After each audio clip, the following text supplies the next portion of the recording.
So we're on our way to Christmas. I want to start with a question. As I said, one of the things about this series is it's going to get more Christmassy the further we go. By the time Rachel and Nikki preach, we'll be very Christmassy. But I want to start by taking a back step and looking at why Jesus came. What was it? And I'm going to do that in the next couple of weeks. So here's my question. Have you ever, I'm looking for an honest response to this, an actual response. Have you ever got lost on your way to somewhere? Yeah, we all have, haven't we? And there's a certain thing that happens when you get lost on your way to somewhere. You are unaware at the point which you actually got lost. You find yourself, you're kind of 2-3 minutes on, you're in a road that you don't know where you're meant to be going, and you're kind of like, I'm lost.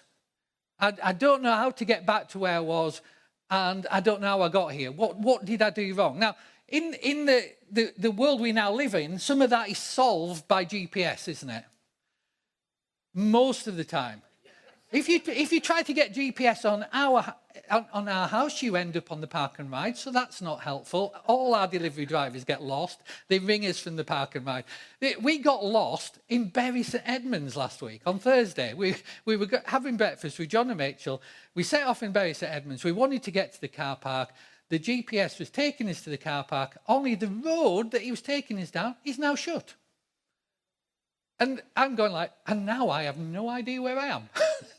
So we were just like looking at these barriers like, oh, I want to be there. So even in the world of GPS, we can get lost on the way to somewhere. One thing that I always worry about, maybe you worry about it too, I've kind of got a solution for it now if I remember it, but actually once or twice I've really struggled to find my car at the airport car park when I've come back. I forgot which stop to get off, let alone where the car is. Now I photograph it before I leave the car park. But you can get lost at all sorts of, and you're not actually that really clear when that happened and how it happened and why did I not take the photo of where the car was. So we just realise at some point that we're lost. And when we do realise that, it's likely that we've been lost for quite some time. Several minutes, 10 minutes, 20 minutes. Depends how aware of things you are when you're driving. Of course, we're all aware all the time when we're driving, aren't we? Focused on it. And just, girls, you can shut your ears for this one just at the moment. But men, we have a particular reaction to getting lost when we're driving. And it's a really good reaction, but girls would never do this, would they? So here's what we do. We feign confidence that we know what we're doing. So I feigned confidence in Bury St Edmunds. The other thing we do is we drive faster and hope we see a sign. And then we can be justified that we knew what we were doing all along. And here's the telltale sign. You can open your ears now again, girls. If you want to know what the telltale sign is of us guys doing this, it's when we take our one hand off the steering wheel and go, like, nothing's bothering us. That's the telltale sign that we actually don't know what we're doing, but we're trying to impress you and trying to appear like we do know what we're doing because we're men. Now, here's the thing. What's true of losing your physical location is also true of losing your way in life. And some of us lose our way in life. Some of us have lost our way in life. Some of us aren't really clear about how we got where we currently are because we can't remember which particular thing it was that got us there. When did we start going off track? When was it that we convinced ourselves that direction was right for our life, and now we're sat there going, hasn't turned out like I expected, and now I feel lost. Now I feel like, I don't know what to do.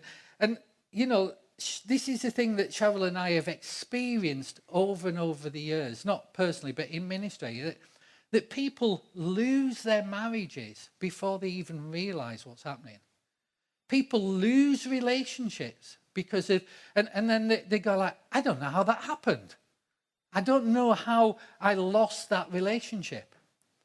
And we don't know when we've crossed that line to don't know.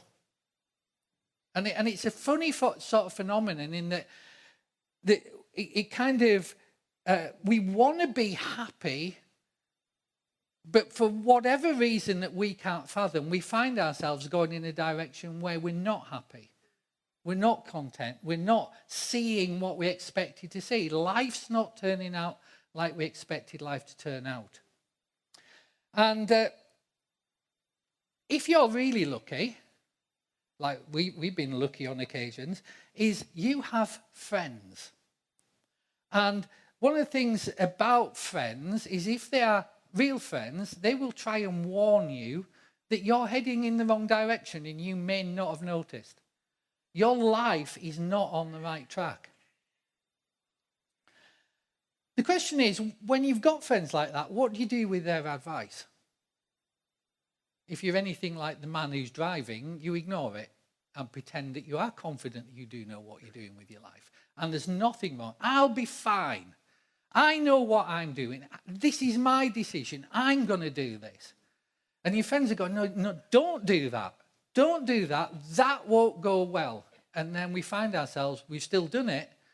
And in a few months later, or a year later, or 5 years later, we're going, well, that didn't go well, did it? But I don't know how to get back. I don't know how to get back to where I should have been. About 3,000 years ago, so ages before Jesus, there was a man and he was king of Israel. He was called Solomon. And you know, all know Solomon, that God gave him this incredible gift of wisdom. Yeah? He asked him, what can I give you? And Solomon said, I'd like the wisdom to govern your people well, to lead your people well. Now, in the end, Solomon lost his way and went off track and couldn't get back. But before that happened, Solomon gave us a lot of his wisdom. And we've got that in the book of Proverbs. He wrote it all down. And a lot of what is in the book of Proverbs is Solomon's wisdom. And even though we're 3,000 years away, it's still good to pay attention to what he says, because that wisdom is not from Solomon, it's from God. And here's what Solomon says. And maybe this is why we get lost, and maybe this is why we lose our way in life. There is a way that seems right. This is from the Amplified. Feels right, makes perfect sense to man. There is a way that seems right, feels right, makes perfect sense to man. And before I tell you the rest of the sentence, we've all done that, haven't we? We've all made choices. And when we make those choices make perfect sense to us. They kind of add up in our head. And there's all sorts of stuff stacking into that we know, isn't there? Like emotions and feelings and events and other people. But we make choices, and at the moment we make those choices, they make perfect sense to us. We've all chosen, and this is kind of disappointing, but we've all chosen the life we are now living. And you might be happy with that choice, or you might be unhappy with that choice. And some of us might react to that and go, well, I haven't chosen the life I'm living. This has all happened because this person did that, and that person did that, and this person did that, and this is where I've ended up because of what they've done. And that seems right to us. But the truth is, we always had a choice about how we would respond to what those people did. We made the choice to respond in the way we did that got us to where we now are. Does that make sense? So we've all made these choices, and we choose the directions we're heading in. We pick our own schedules. I don't know how you keep your schedules. I've got mine on the phone, and because I kind of occasionally lose my phone, I have it all written down by hand as well. And failing all that, I ring Jules and she tells me what I should be doing, and we get there. That's how my life works. And then Cheryl will change my schedule because she's made very different choices about where I should put my time to my time. But ultimately, we've all got our schedules. We've all got our plans. We've all chosen the way we're going to spend our money. We've all chosen whether we're going to borrow money and how much money we're going to borrow and whether we can pay it back or not.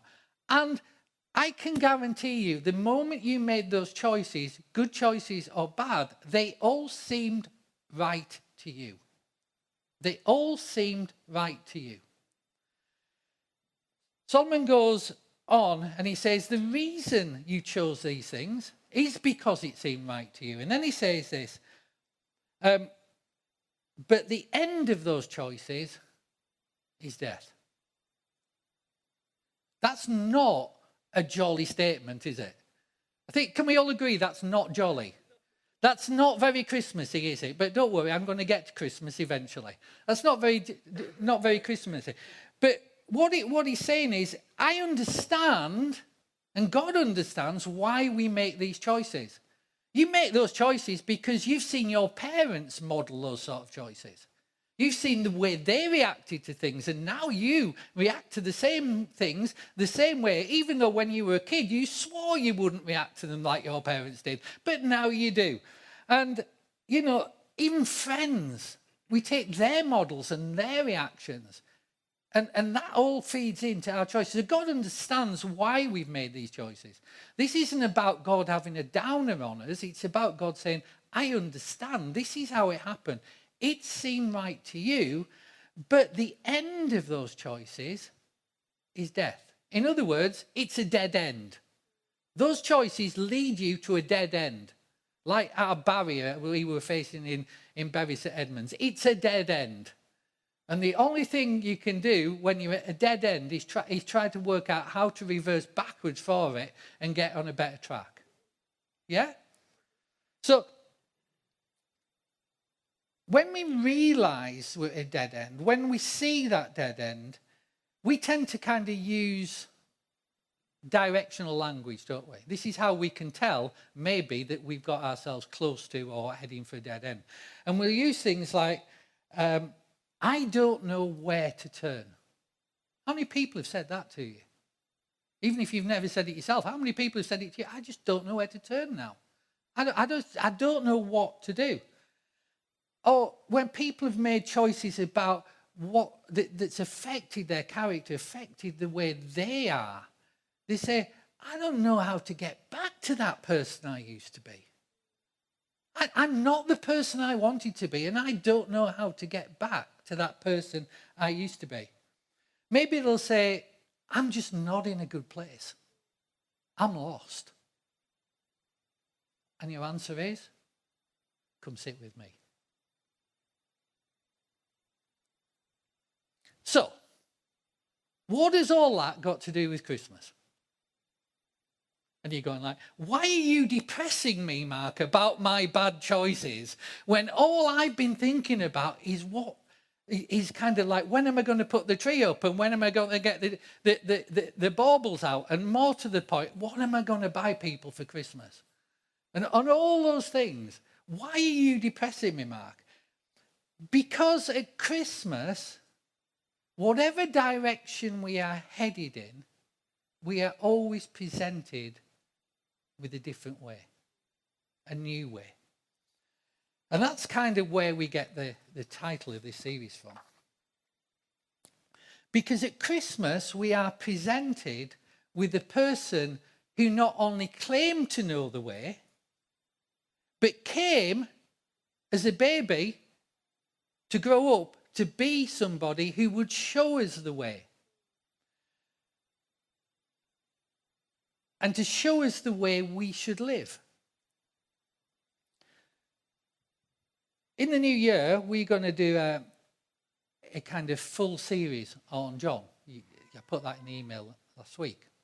And the idea behind that is to look, John says he wrote his gospel so that other people would believe. Because he was an eyewitness, and I guess it's not a real word, but we'll invent it anyway, an ear witness to the things that Jesus said and an eyewitness to the things that he did and that he saw. And John, who's got this real experience of Jesus, seeing Jesus, listening to Jesus, and towards the end of his life, he writes down his account of what he saw and what he heard and what he testifies to as real. And when he does this, most of John's friends are dead. He's an outlaw, he's in exile, and he's writing it all down for a purpose. And that purpose is you. He's writing it down so that you would be able to think about and apply the things that Jesus said within his hearing and did in his own sight. So he's writing it down for you. And he doesn't want us to dumb it down. He doesn't want to dumb it down, but he wants us to understand. The two are not incompatible. You don't have to dumb something down for everybody to be able to understand it. And so John wants us to understand it. So he comes out with, and this is where we get slightly more Christmassy, he comes out with some verses that most of you, if you've ever tried reading John or read the start of John, some of you have read it like hundreds of times because John's kind of a favourite. He says these words: the logos, or the word, the Greek word is logos, the word, and by that he means everything we've been taught about God, from the law, the prophets, the scriptures that existed in those days. The word, everything that was promised became flesh. A real flesh and blood person. And made his dwelling. That means, when you look at that original word, when he talks about dwelling, it means he camped out with us. He put a tent up in your garden and decided he was going to live with you. He came and he asked you to come and sit in the tent with him and share life with him and asked you to follow him. So he came and made his dwelling. He camped out. He came and stayed with us, among us. Okay, so John's like, I don't know any other way to put this. And I'm struggling to find these words because John's dictating this. He's a really old man at this point. And he's dictating this. And he's going, I kind of, when I read it, I'm kind of going like, John, why did he say things the way he said that? And I can see him, he's kind of like walking up and down, and he goes, the word became, well, he became human, and he became like me. And eventually he hits on these words, that the word became a real flesh and blood person. And he's going, I don't know any other way to put this, but everything you and everybody else who's read the scriptures, read the Jewish scriptures, everybody who's read those scriptures, suddenly everything that was promised, the person that was promised, that everything those scriptures point to, he was here in a cattle shed. And there starts the story. Everything that was promised is there in baby form, but full of God. And he's going, I have no idea how to get my head round a baby that is the fullness of God. But that's who he was. That's who we're talking about. And why do I believe this? How do I communicate this, John's thinking? And he's thinking, the only way I can communicate this to you is tell you that I lived with him for 3 years. And this is what I saw. This is what he did. This is what he said. He fulfilled everything that those scriptures point to. And then he died for me and rose again from the dead to prove he is who he said he is. And that's who I'm talking about. That little baby in a manger, that's who John is trying to get his head round. I've no way I know how to do this. So let's just call him the scriptures, the word, the logos. Somehow everything that was in there ended up in Jesus. Everything that was promised ended up in Jesus. And he became flesh and blood, just like me. And when all is said and done,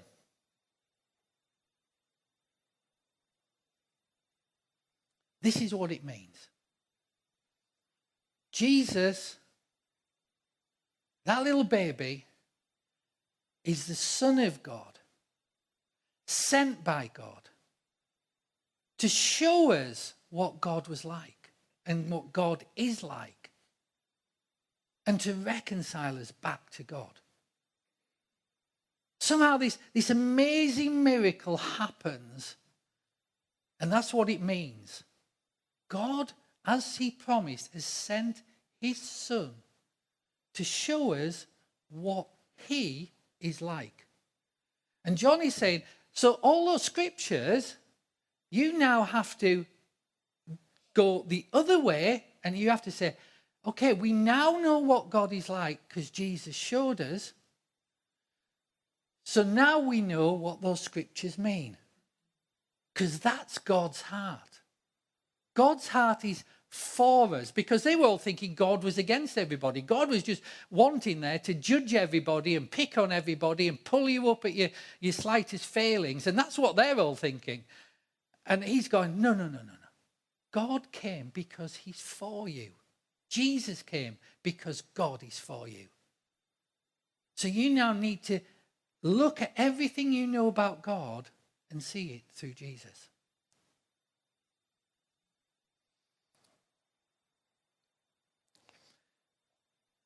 And then he goes on.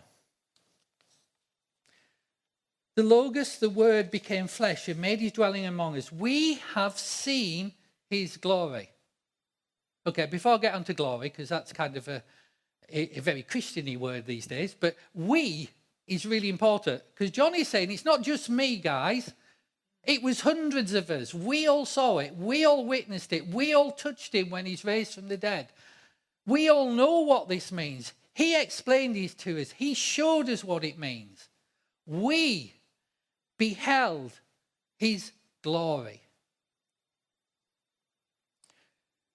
And he's going to define what he means just in this particular sentence by glory. So don't run off with just that word glory, because people think all sorts of things when you use this word glory. But what he's saying is that we saw who he was. We saw who God was. And it opened our eyes to see who God was. It opened our eyes to see that we didn't know everything and we didn't understand everything. But now in Jesus we can see how God acts, how he reacts, what he loves like, what he cares like, and what he acts like, and how he takes his decisions and what he does, and what's the driving force behind that. And the driving force, John says later, is because he loves us. He loves everybody in the whole world. That's why he came. And then he says this: the glory of the one and only Son, Jesus, sent by God to show us what God is like, reconcile us back to God, who came from the Father, sent by God, there you go, full of grace and truth. Full, this little baby who's going to grow up to be Jesus, who dies on the cross and is resurrected to prove he was who he said he was and to give us all new life. This little baby is full of grace and truth. Now, why is that important? Because that's him defining what glory looks like. It's the fullness of grace and it's the fullness of truth. And what he's saying here, and I want you to get this, because some of you have experienced and been in churches that are all truth. Truth, truth, truth, truth, truth. This is my hard line. This is where I'm sticking. I know everything. I know it all right. This is truth, truth, truth. And I'm going to hit you with truth. And the problem with people is they don't have enough truth. So we'll just hit them with some more truth. That's full of truth. Without grace. And Jesus isn't one or the other. And then some of you will have encountered churches and Christians who are at the other end. And if you've encountered Christians that are like this at either end, then I'm sorry, because what this is telling us is they don't represent what Jesus is like, because he's full of both. But there are others who go, well, it's just all grace. It doesn't matter what I do, because this is a free gift. I didn't earn it, so it doesn't really matter what I do because I can't mess it up, and everything's fine, and I don't have to do anything. I can just sit here and do nothing with it. Paul called that taking the grace of God in vain. But some Christians are down that end, and they don't do anything.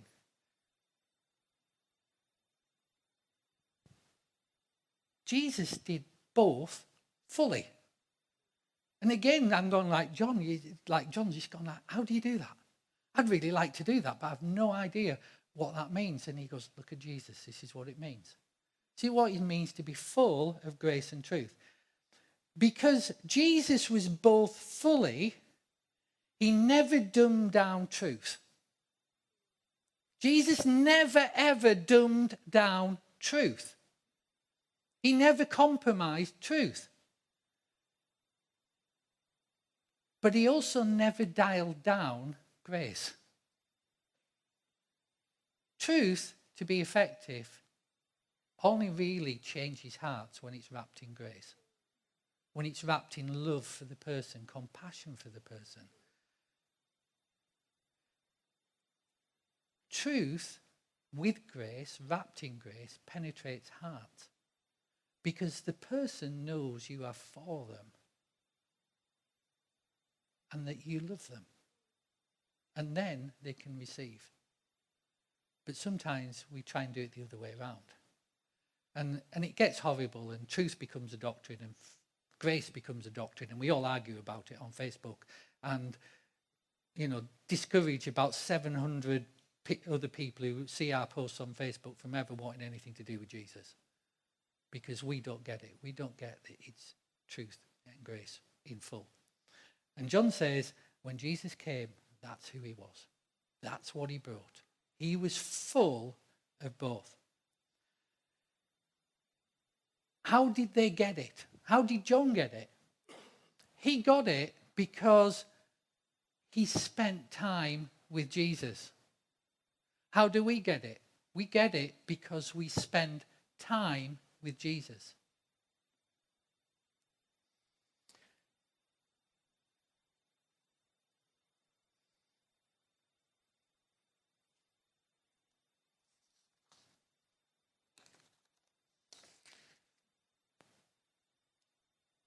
So, how does this relate to Christmas, and how does this relate to us losing our way sometimes? Here's the Christmas link.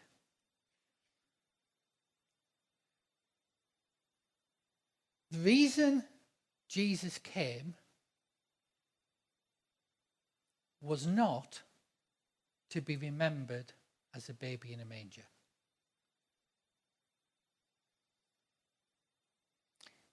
He came at Christmas not because of how the story starts, but because of how the story ends. Every story has a starting point. And Jesus in a manger is a starting point. But Jesus resurrected is how the story ends. Jesus who offers new life to all of us. And you might remember this, but further on in the Gospel of John, which again I say we're going to look at right through next year. Further on, he does something which is kind of remarkable, because he's grown up and he's been doing, at this point, at the point he says this, the first half of the Gospel in John includes something called the 7 signs. John has 7 signs. He talks about 7 miracles that show you who Jesus is and therefore show you who God is. And then he says, I was an eyewitness to these, and that's why you should believe. Immediately after that, he sets off towards the cross. And the start of that immediately after starts with this statement by Jesus, which is kind of an awkward statement. And if you were following Jesus, you wouldn't ever have wanted to hear this because you were expecting him to do something totally different. So if you're John or Peter or James or any of the others and you sat there, you were expecting Jesus to come back. This is how the plan's going to work, lads. I've done all the miracles now. This is how we take over the empire. This is how we set up our throne in Jerusalem. This is what's coming. And they're sat with Jesus and he doesn't say that. In fact, he says something that to them is shocking because they haven't understood who God is. They haven't understood that Jesus is coming to do something for us we cannot do for ourselves. And that his kingdom is of a different quality. It's not to take over an empire, it's to change people. The kingdom of God is in us. It's changed people. And so they haven't understood this. And Jesus comes and he says, this is what happens next. And they're all like, yeah, we're ready to go. These miracles, it's fantastic, Jesus. What a crowd we are following us around, Jesus. And did you see how they kind of loved it when you fed all those 5,000 people with just like 5 bits of bread and 2 fishes? This is amazing, Jesus. If you can do that, we can do anything. And he says, I'm going away. And I'm not coming back. Like, just imagine you're sat there. I'm going away. And they ask him, where are you going? Because they haven't got it. They haven't understood. And he says, being Jesus, you know where I'm going. And they're going, okay. Well, he did say something about knocking down temples and rebuilding them in 3 days and he was dying. Yeah, I get that, but I haven't a clue. So they kind of move on to the next question. Even if we did know, Jesus, where you are going, how do we know the way? Because you've asked us to follow you. How do we know the way? How do we find the way? And Jesus comes out with his statement, and it's just like brilliant. He says, you know the way. You know the way to get there. You know the way to eternal life. You know the way to salvation. You know the way. You know the purpose for your life. You know what it is. And they're kind of going, kind of lost us there, Jesus. Would have been really helpful if we'd invented GPS at this point, then we could have got there. But you've really lost us now, Jesus, because we actually don't know where you're going and we don't know the way. We don't know the way to get there. We are lost. And we've been following you, Jesus, for 1.5 years, and we can't remember where we got lost. But it seemed good kind of at the start. We just followed. And now we're here, and we're ending up with an ending we didn't expect and weren't planning for, and we don't know how to get anywhere from where we are. And Jesus says this. Well, they said, Lord, we don't know where you are going, so how can we know the way? And Jesus comes out with this really famous statement. I am the way. I am the way. That Jesus in a manger, full of grace and truth and full of the fullness of God, came to show us not a way, but the way. And he is the way.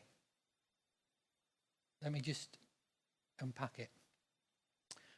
So that means when we get lost in life, when we lose our way, when we, as parents, we mess up, as our marriage gets in a mess, when we lose our way, when we mess up in our career,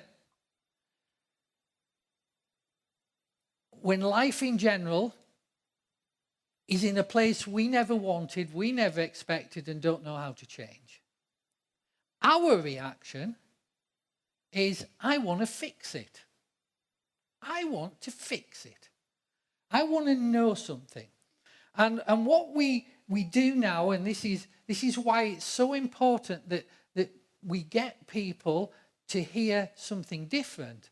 But everybody at some point in their life, and maybe most people at most points in their life, want to fix their life, to find a different way, however successful they are or whatever, in worldly terms. There's something that they go, I have just lost any sense of myself. I had no idea. I didn't expect life to be like this. And what they're doing right now is they are trying to Google to get the answer. That's their source of knowledge. And if you want to Google, any question you put into Google, you will get thousands of answers, and you will get book recommendations and links through to Amazon to buy the book that's going to help you. And you'll read that book and you'll go, I'm still lost. I'm still stuck. But it was great advice, but it's just not working.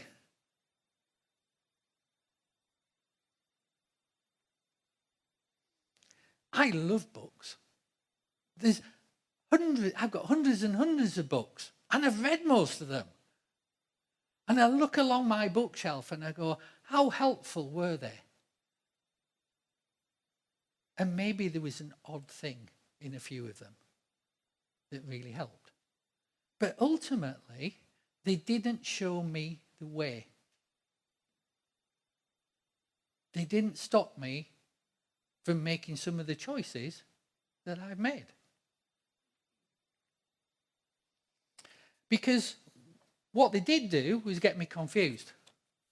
Because now I've got 100 different plans, 100 different ideas, 6 steps to 7 steps to 8 steps to back to 1 step, and it can all happen in 15 minutes. But I'll show you how to do it in 10 minutes if you sign up for my YouTube subscription. And it's not helping.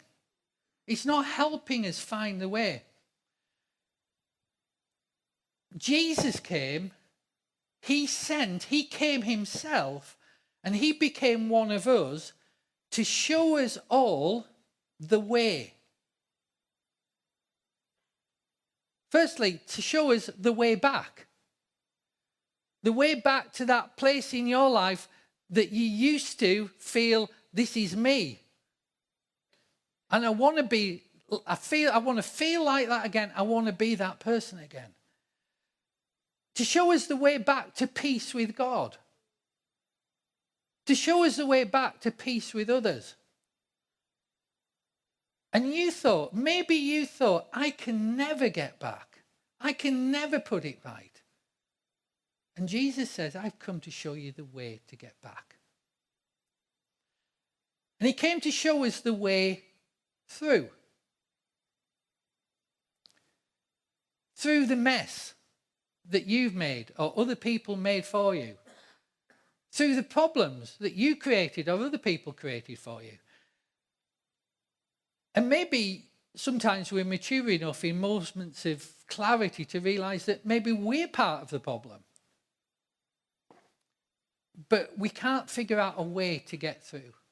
We can't figure out a way to get through this storm in our life, or this thing that seems to have engulfed us, or this moment where just nothing is working.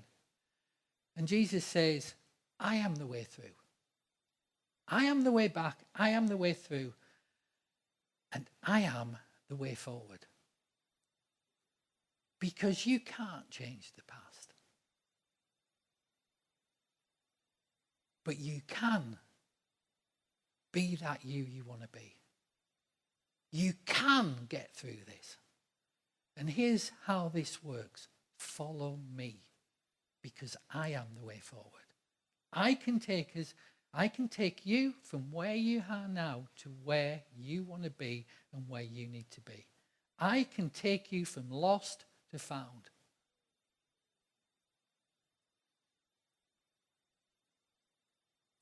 And here's what we do. We think, I've got a problem. I'm not happy with my life. I'm not happy with this. I don't know how to sort this. I don't know how to put this right. And we think, what should I do? What should I do?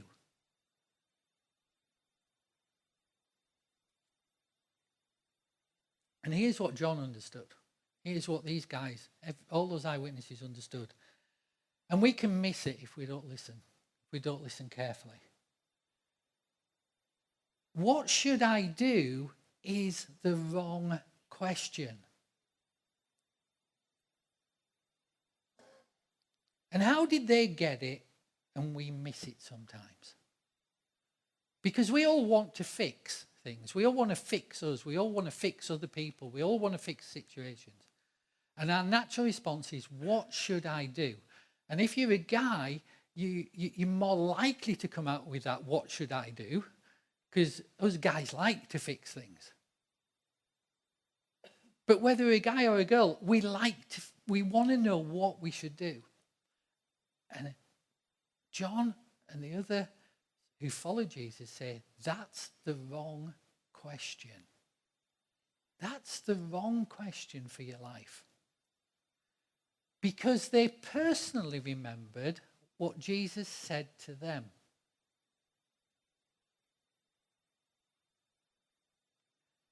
He said to them, and he says to us too, follow me because I'm the way.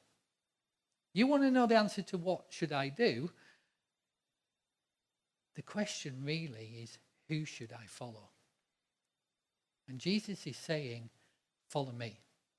Because I'll show you the way back, I'll show you the way through, and I'll show you the way forward. Because I came, and right from the very beginning, I was the way from manger to cross and beyond. And I'm still the way. And I'm still the way to show you. So follow me. Because the way in a manger came to give us back and take us through to the way we were all created to live. And when we live from that place, we will have peace and we will be happy. Jesus, the way in a manger. Let's stand. Can I have the worship team back?